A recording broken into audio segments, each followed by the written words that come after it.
I have a sales team that is generating me more business year over year? You know, the general rule of thumb we've always heard is don't hire your second salesperson until your first person is paying for them. You're not losing money. You're not bleeding any net new dollar when you bring on that second person. And if they're likely not going to hit their quota, then you need to replace them. Replace them or change your process. If your expectation is I'm going to hire a salesperson and they're going to hit $1 million in their first year, you're not going to find them. So if you think, I just need to hire a sales guy. If the salespeople are the heroes, should we get them capes? I think so.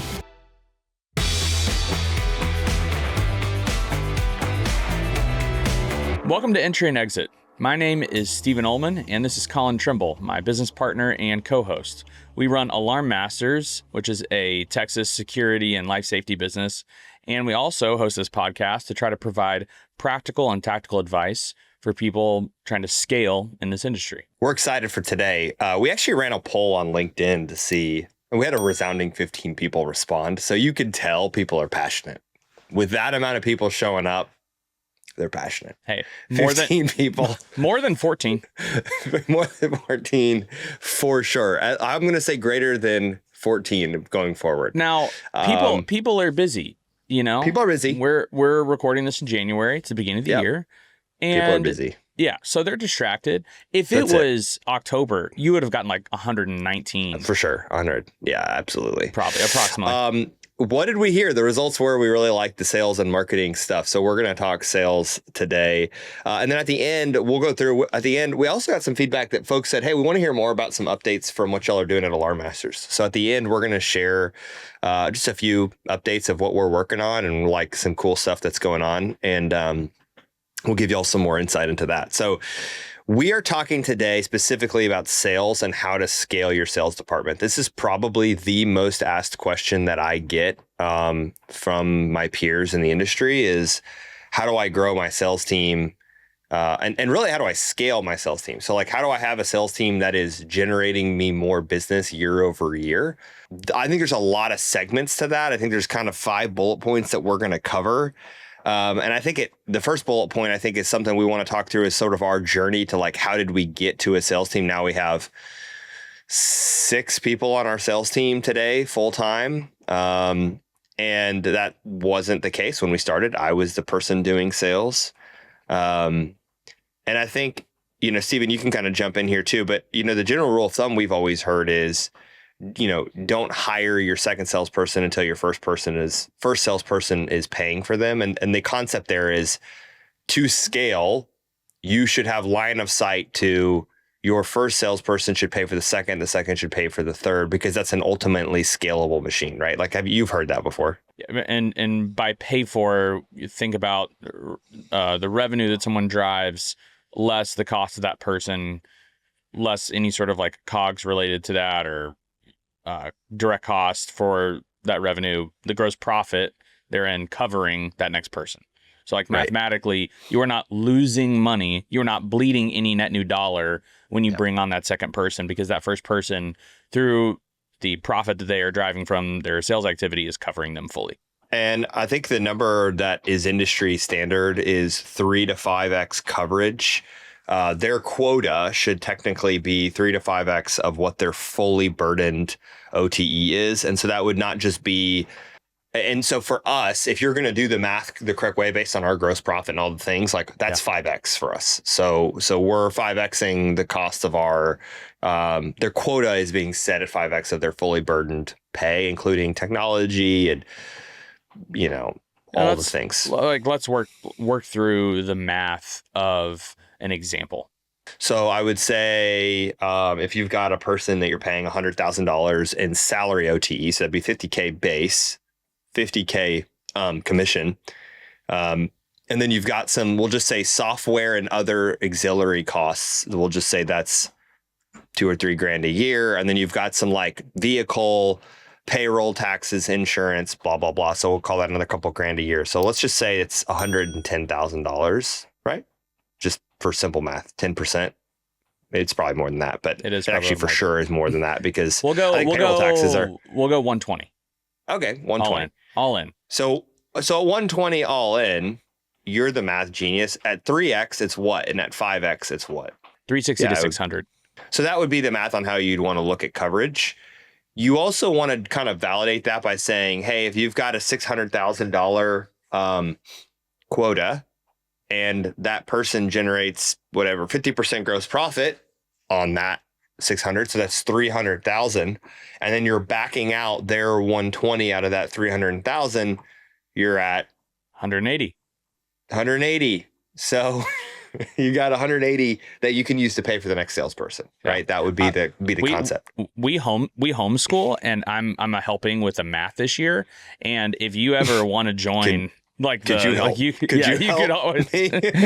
You're welcome to come over. Yeah. Could you help me? Okay. My wife homeschools too, and I guess I missed those. She never asks me to help my daughter on math day. Shout out Singapore math. That's all I'll say. So I think one thing that's really important is I think a lot of folks have heard that if you want to build a scalable sales team, you've got to have the first salesperson pay for the second.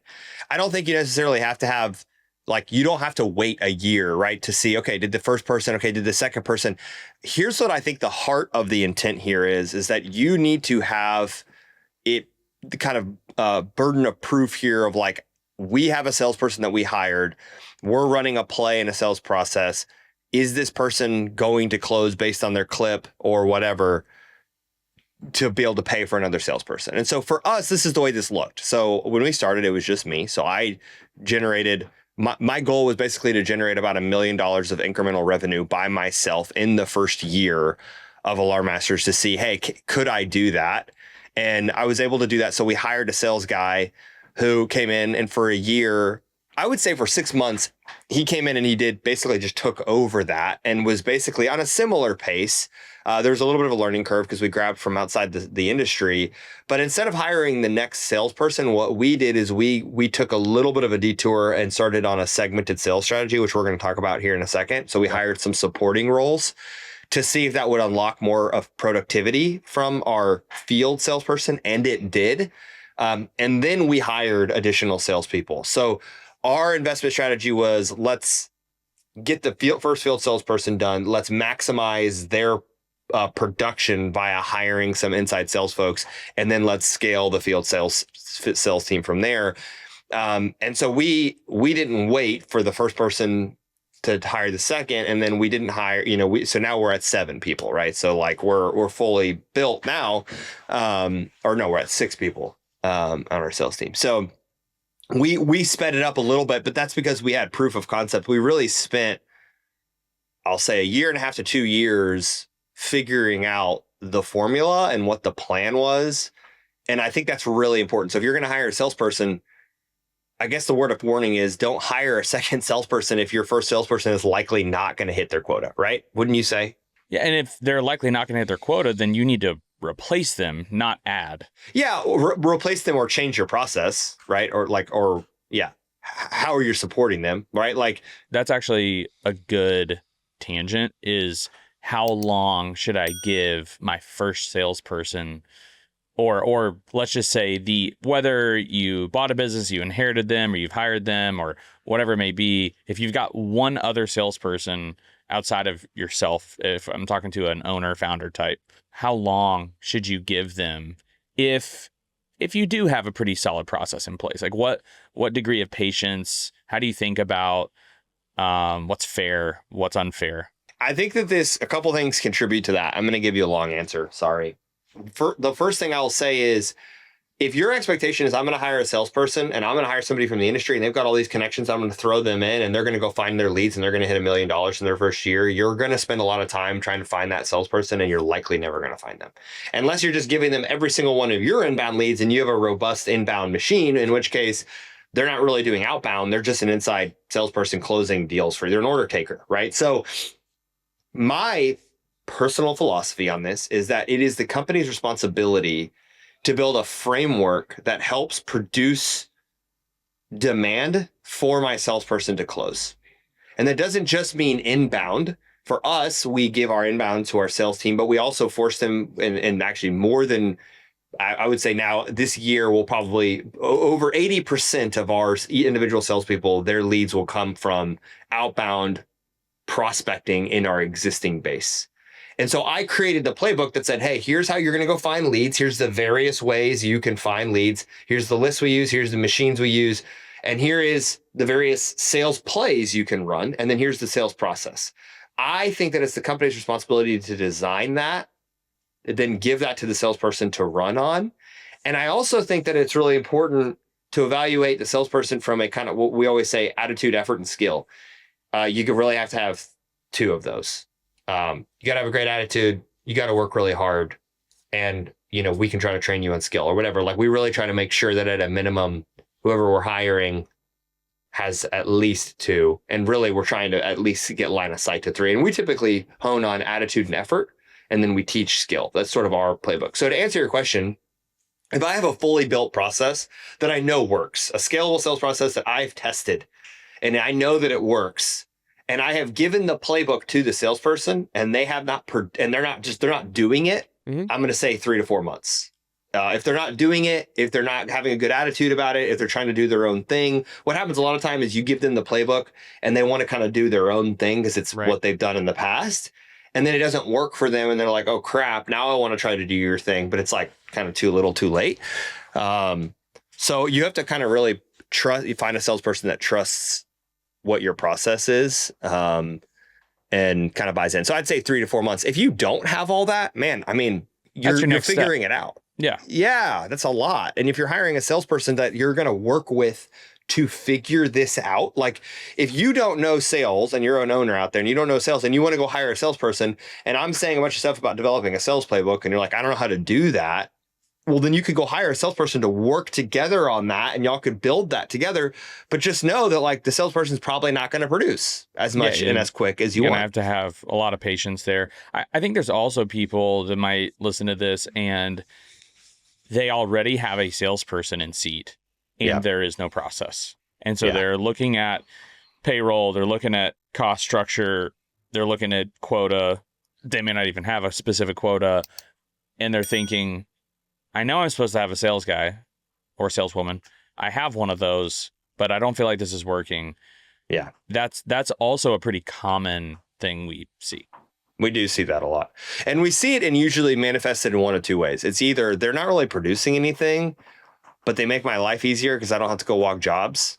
Or, yeah, they're kind of producing, but every lead is coming from me and they're not really going to develop their own leads. And it's like, well, it depends on what you want. Like there are full salespeople that are order takers that are supposed to handle inbound leads, and that's what they're great at. So that might be a case to hire another person that's more focused on outbound, or that might be the case to say, hey, I'm not going to comp this salesperson as high on inbound leads, and I'm going to comp them more on self-generated leads, if you will. And so there's ways to kind of frame around that, but it's all in the motivation, right? It's like, hey, if you want your salesperson to sell more RMR, then you got to comp them to sell more RMR and create a quota for that, or they're just not going to do that.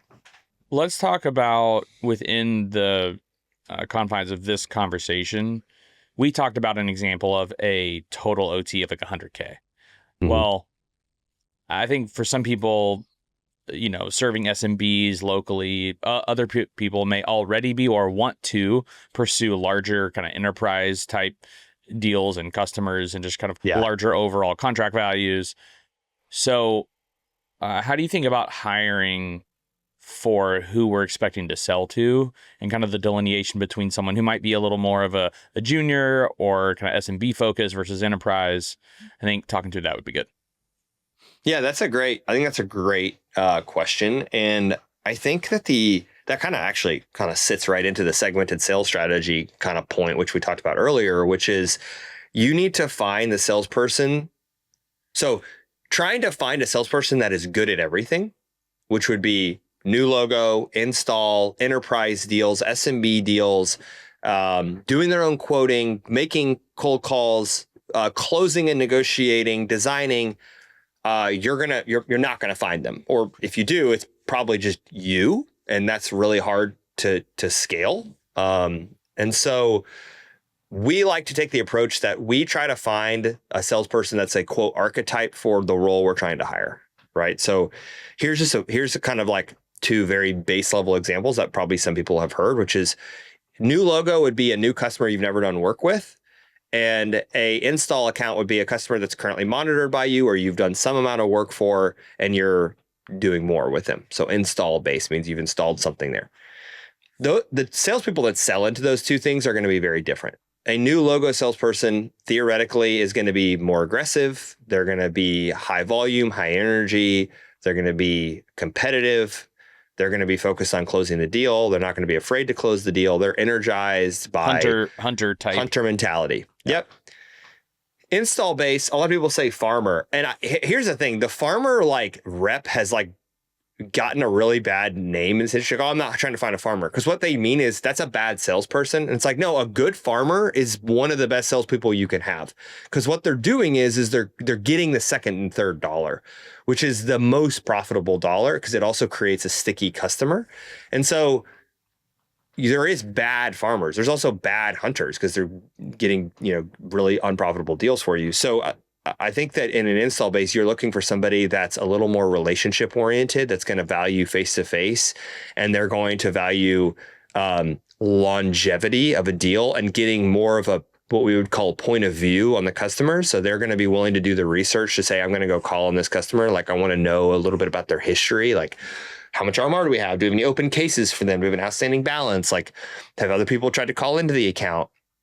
I think that those are two very different skill sets. Just like I also think an inside salesperson is a different skill set than a field salesperson, right? Like, I think those are two different things. I also think a sales manager is a different skill set. I think an enterprise sales rep, which again, that'd be another kind of third one. Enterprise is like, hey, I'm working large deals. I really think of enterprise as anything over $1 million, but probably for most in this industry, it's probably over $500,000 would be kind of the enterprise deal. And these are truly large multi-site, multi-state companies that you're doing complex deals. They've got a robust IT and purchasing department, legal department, and they need to learn how to navigate those enterprises. It's you cannot be single threaded. You'll never get a deal done. Yep. You've got to learn how to map. You've got to learn to do account planning. Like, when I was at Salesforce, we got like a whole training on this. It was like, hey, you need to go download, all of the quarterly K1s from these companies that you're trying to sell to get a POV. Look at all the management letters that they write, because those are going to give you perspective into what their goals are. And then when you have your first meeting with that employee, you need to have more information on that business than an employee that's been there for 90 days. Like, you need to know more about the strategic value. And so that's kind of what it takes to be in an enterprise role. And I think we could do a whole podcast on like how to hunt down enterprise deals. But yeah, so that's what I would say is like, those would kind of be the archetypes or personality traits of different sales roles. They're not all the same. You're right. So if you think, I just need to hire a sales guy, like, you need to know what you're selling, who you're selling to, and based on that, it's like marriage. What are your expectations? And so based on your expectations and your plan, that should kind of drive the types of reps you are interviewing and ultimately trying to hire. Yeah.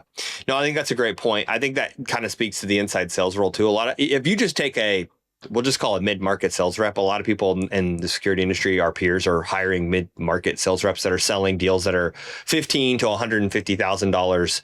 And they're expecting them to set all their own appointments, do all their own estimates, move them through the sales cycle, do the site walks, and then do the handoff to the customer and make sure they're profitable, because this industry is characterized by making the salesperson get comped on gross profit, which I just find so weird. It's like, I don't know. You're motivating them in the wrong places. Like, I get the concept. The concept is like, hey, we want to protect the company's gross profit. Well, for me, then just put guardrails on what they're allowed to go below or go over on from a gross profit perspective, and then let them rip. So we could get into comp plans a whole other time. But our belief in this system is when you have a high volume of accounts, which I'm going to say each salesperson has a greater than 150 accounts that they could call on, which is everybody in our industry. You need some inside sales support. And so for us, what that looked like was field salesperson first, kind of proof out the concept. Then we hired a person to do all of our quoting. If you haven't listened to our quoting podcast, go listen to it. This person, international employee, shout out Felix. He's incredible. And he crushes it for us, and he does all of our quoting and proposals. And the salesperson knows how to do them and has to do a few on their own, just kind of depends. But like, it's really like 95% of them are done by Felix. And then what that did is that unlocked our salesperson. So they would go, all they did is spend time doing what they do best, which is being in front of the customer, right? Then what we did from there is we hired an SDR, so somebody that handles and qualifies calls that come in, and they also set some appointments for our sales team. So really the field salespeople are waking up on Monday morning with a calendar of, 6 to 10, what we call coffee drops or prospecting appointments to our existing customers, and they run that play. And so that to me is scalable because now they don't need to focus on those parts. They don't have to be great at that. They have to be great at interacting with the customer. And that's sort of the thought of segmented sales strategy is your goal is throughput, right? Like less administrative duties, less time doing the things that are not high productivity for them. The general concept of finding people with specific skill sets and letting them just focus on that makes sense, but that's not what people do. A lot of times, that's right. Because it's harder. It costs more money up front. Yep. It's more to manage and oversee. It's more complex. Yep. But in a lot of ways, it is more simple in that this person does these tasks, this person does these tasks, and they are uniquely skilled and or trained for those tasks, rather than like when I was in sales at a software company in my early 20s, I literally did everything you said, plus I did the training on the back end. Yeah, that's insane. It was absolute full cycle. And looking back, it was like, it was crazy, but I did okay. Did all right. Yeah. But it's not scalable. It's not scalable. And it's like, ultimately, that's what you're trying to build as a sales team. If you're listening to this podcast, you're probably trying to figure out how to grow your business. And we don't have all the answers, but we have a few from our experience. And a lot of that comes around from sales. I want to jump into the next thing that we get asked a lot about. And we talked about that a little bit on the podcast, which is managing leading indicators or setting KPIs for your sales team. We actually talked about it in our last podcast a little bit. But what the concept here is if you want to if you want your team to hit $1 million quota and your close rate is 50%, then you need to generate 2 times your quota in pipeline. And you want to typically draw that down to a monthly or a weekly, which is what we do, average. So you want to say, okay, whatever that is, $2 million divided by 52 weeks is some number that I'm sure Steven could do. 50 something thousand dollars. 60,000. I don't know. We'll get to it another day. And so from there, you need to stop. Listen, I don't know math. Keep going. I have an MBA in finance. I still don't have math. From there, you want to look at what is your average deal size and what is your prospecting appointment to opportunity conversion number. And you can guesstimate on this in the beginning and tweak it over time, right? So here's how that math would work, right? Like, so if you got to generate $50,000 in pipeline and your average deal is $10,000, then you need to generate 5 deals. See, I can do math. Yeah, look at that. And if you do, you got to generate 5 deals and you do 10 prospecting appointments and 50% of those convert to deals, that's 5 deals. So you got to do 10 prospecting appointments. But if only 2 or 3 convert for every 10, then you got to do 20 prospecting appointments to get to your number. And that's just simply how the math goes. Like, you've got to follow the averages. You got to follow your close rate. If you don't have it set like that, there should be no surprises in sales. If you've got a sales strategy and you've got a comp plan for your salesperson and they've got KPIs, one of 2 things is happening. You can either improve their close rate or you can help them do more activity. And a lot of times you get a rep that's doing one or the other. They're either trying their damnedest to work the deals that are really big so that they can try to improve their close rate. So they have to do less activity, or you've got a guy that's just ripping through activity and he's not really focusing on getting the maximum ticket value out of a deal. And so you really want to balance those 2 things is sales cycle, making your close rate go up. I think most of the industry is around 20 to 25%. A fully scaled up rep is about 50% for us. We'd like for them to be closer to 75%. So yeah, I think knowing your numbers is really important, and having your pipe coverage. A lot of people say, hey, you need to have 3 to 4x quota coverage in your pipe. That's just basically because they're saying that's a base, that math is you are 25 to 30% close rate, right? So that's sort of the general rule of thumb, right? But it all depends on your close rate. If you've got a really high close rate, you got to have less quota. Yeah, that's right. And a lot of this also is predicated on what you're selling and into what market, like geographically speaking. So if you are a commercial security company in Tulsa versus a commercial security company in Manhattan, that's a different landscape. So, adjust accordingly. But, again, just to run back through the math, like let's say you're wanting that rep to do $1 million in sales closed for the year. That's on a 50% close rate, $2 million of pipe. Right. So that's $83K a month closed, or $166K pipe at that close rate. And so you're looking at like what you were saying, 38, 40K a week of pipe generated. And so then you look at average deal size. And I think for some people it's intimidating because like, well, I don't know all those numbers. Yeah. It's like, well, you need to.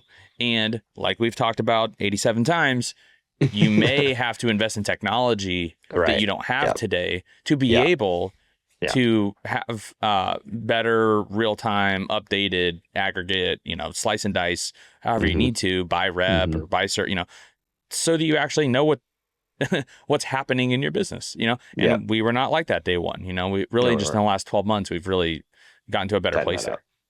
Yeah. So what are the metrics on, I would say, close rate, average deal size, I would say sales cycle, length of sales cycle, which we're going to come down to.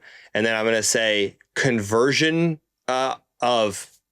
we could say lead to opportunity conversion. So a prospecting appointment, which is a lead, to an opportunity. So lead to opportunity conversion. You can track that without a CRM. It's just a pain in the butt to do. But Steven's absolutely right. So if I'm you and if I'm sitting out there as an owner and I don't have the ability to track that, I would go find a CRM and I would go talk to whatever sales rep is either going to implement it for me or whatever and say, here's the metrics I need to have. Like, I'm not even going to buy this thing unless you can out of the box set me up with these metrics. So I can log into a dashboard and I can find these metrics. And then from there, you could do the math to figure out what the quotas need to be. Right. So that would be one thing. Just the last thing I want to say on indicators, and we can move on, is sales cycle is really important because if you have a 60-day sales cycle, you've got to front load more of your pipe gen. Because if you're going to go generate whatever Steven said, 37K a month, that assumes it's all going to close in that month. But if it's a 60-day sales cycle, then it's not going to, and you're doing something in after November 1st, it's not going to close till January, which means they're going to be missing out on, 2/12, 1/6. Well, the real point of their quota there is the way that works is that just leading into each year, you need to be carrying real pipe into your next year that you've been working. Or front loading your for the first year, front loading your pipe gen, right? So just you're going to have to do more pipe gen earlier in the year and close more deals so that you, by the time you get to December, are going to close those deals, right? Because especially for first year reps, they're not going to have any pipe they're carrying in. Oh, yeah, good point. All right, let's talk about bullet number 4. This is my most passionate thing that we talk about on this podcast. I think it's passionate for you too. Yeah, I totally. Although I am an evangelizer of the gospel of face to face. You win face to face. Harvard Business Review did a study on deals being done. Come on, Harvard. Okay. I went to the Harvard of the Southeast. Okay, yeah. Okay, so it's a sister school. Our sister school. Guys, don't let him fool you. No, you're smart. Okay, sorry, keep going. Harvard Business, very serious. Yeah, Sam Houston State's sister school is Harvard. Ivy League, obviously. Different type of Ivy, but... Keep going. Ivy League. 95% of decision makers or like executives say deals get done in face-to-face meetings. And it's not just the in a singular face-to-face meeting, it's the amount of time you are face-to-face is the highest predictor. So that could be multiple touch points over a series of time, or it could be several long working sessions. I think that in this industry, it's kind of like you're not sitting across the table doing like a 3-hour long negotiation or whatever. So, and you're not like a software vendor where you're doing like a digital transformation mapping session. So to me, it means there's more appointments to be set. So we have a very robust sales process that basically tries to push all of our salespeople from 5 to 7 face-to-face meetings per deal. 5 if there's some longer discovery, demo, site walk, like those are longer. We're getting several hours in those meetings, and 7 if they're a little bit shorter meetings, and sometimes more. On enterprise deals, we're doing dozens of meetings on enterprise deals. So I think that the face-to-face meetings actually make an impact. We've seen them in our business. Harvard Business Review has seen it in their business and findings. And so I think that you can easily implement that. I think that if you're going to take one thing away from this call is make your reps have more interaction with your customers. It's just, it, like as a business owner, you have those customers that are only going to do business with you. That's because you've got a great relationship with them. There's also just the like macro reality in our world that people are tired of screens. They're tired of digital. They're, getting promotional text messages and 8,000 emails a day. Yeah. And there are entire massive private equity funds that are fully dedicated to in-person experiences, hundreds of millions, billions of dollars, like in the last couple of years, because I think there's a general consensus that people want more real, kind of authentic experiences. That includes dealing with a vendor in person. I think it's just right down the middle. And I enjoy that more. Like I think about people that have come and visit our office, like those are better experiences than being on the phone. It is. And so some of it's common sense. And that also, there is a real cost to that, or you can feel like there's a real cost to that. And you might think that it's inefficient or that there's an opportunity cost. Oh, they could do higher volume if they were just calling, but lifetime value of the customer, percentage, probability to win a deal, all of that is up and to the right if you're doing more in person. Yeah, 100% agree. I think it drives the value. I think your sales process should revolve around that. And I think that you should go see your existing customers. Go see them. We've got some kind of cool things that we're doing, the Alarm Masters thing, universe, and we'll get to that in a second. But one of the things that we always are looking through at due diligence, and even when people have done due diligence on us for various things, they're looking at attrition as like the largest factor for financial stability aside from EBITDA and cash flow. But we have found a direct correlation with our salespeople doing coffee drops and getting in front of them, our attrition has gone significantly down because we are surfacing issues while our salespeople are out there.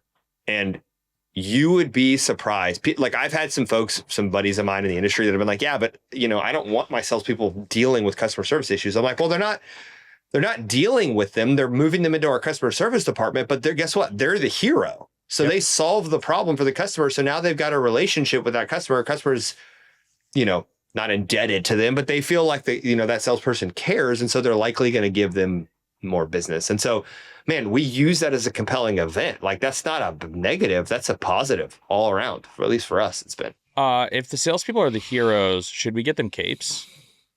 I think so. I think it'd be good. I think so. Alarm Masters capes 2026.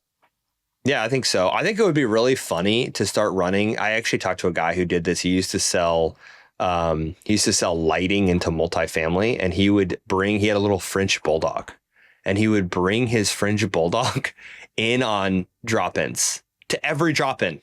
He kept a little water bottle in his truck, smart. And he would bring this dog with him everywhere he went. And he was I never didn't get in the door. I'm like, dude, that's kind of a smart idea. It is. We need mascots. We do. I feel like the dog's name was Teacup or something like that. Teacup. Yeah, just real petite. I'm gonna start calling you Teacup. I love that. Okay, So the other thing I was going to say, you said attrition. The other thing, just while we're talking about things that really matter that you don't want to think about and drive you crazy, sign contracts. Oh yeah. Just Don't say that. It makes me sad. If you could annually just do a full review of all your contracts, that'd be great. Thank you. You're welcome. Public service announcement over. Yeah, no, it's true. It's really true. And we're going through our second contract audit right now. And we do a ton of acquisitions. And so inevitably when you have every company, even Alarm Masters, when we purchased it, had some contracts that were just missing or couldn't find them. Yeah. And then when you smack together 8 other transactions, and they all have a few contracts, it becomes a decent amount of contracts. And so we had to go through a pretty significant process to go get those contracts signed or re-signed or whatever. And it's just it's tough. There's not a super great compelling event for your customer, but anyway, yeah, super important. Get those contracts signed for your existing customers. All right, last one I want to work on really quickly. I think this is really important if you want to scale your sales team. You need to build your sales process around what your company's value proposition is. And if you don't know what your company's value proposition is, you need to figure it out. And that's what do your customers say is the reason why they chose you? Is it price? Is it experience? Is it speed? Is it what is it?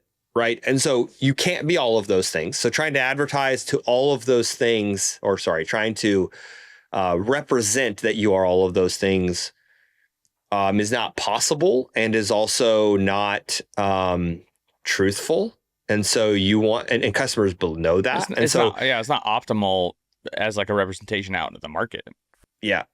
Here's an example for Alarm Masters. I've used this before. Our value prop is we deliver the best experience.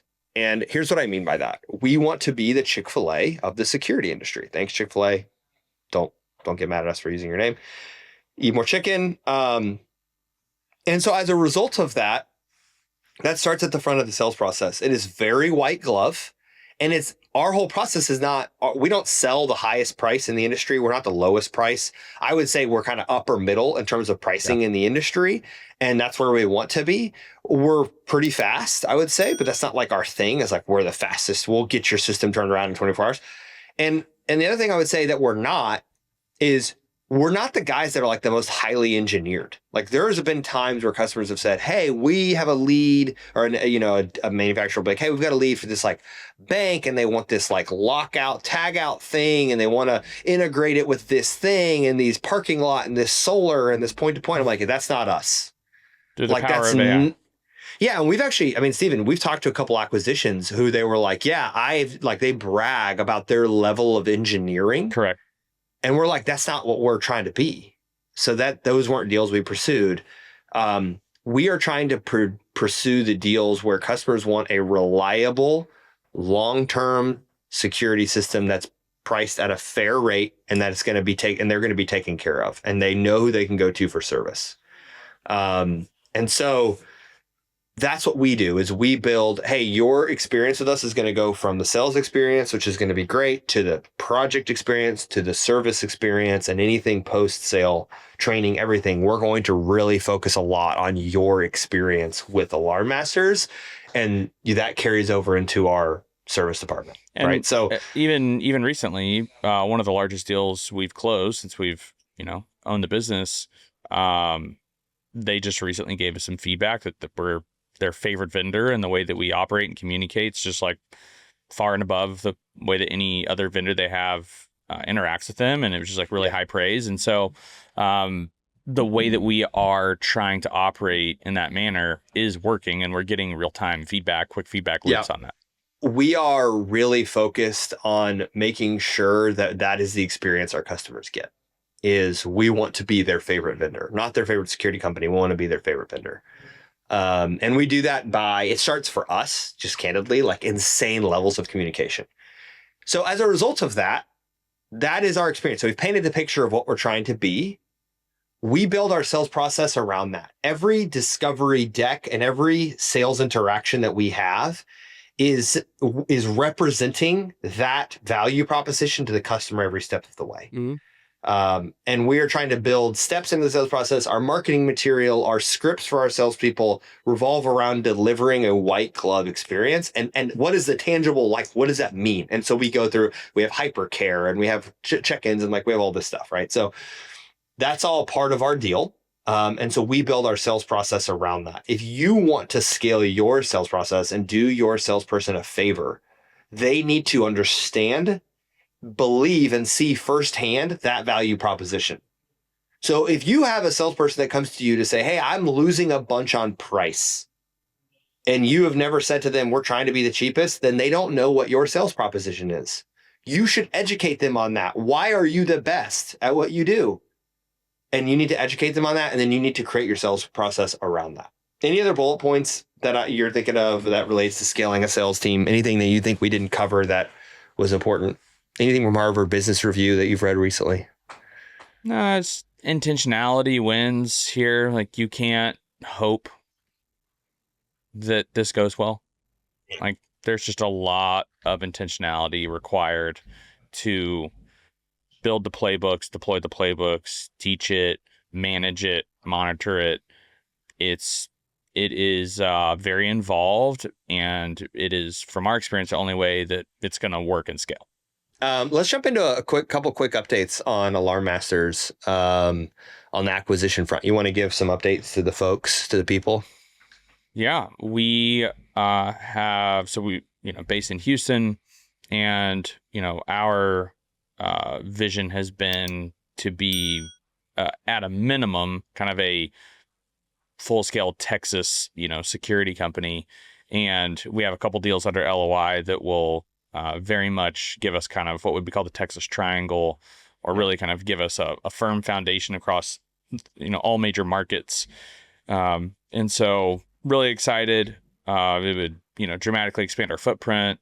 And the fun thing is everything we just talked about, we will have to go execute on. Go rebuild and redeploy those playbooks and systems and processes, and kind of plop that on top of, a couple of businesses that are already, solid, but lack some, really what we are really good at for both of those businesses are things that they lack.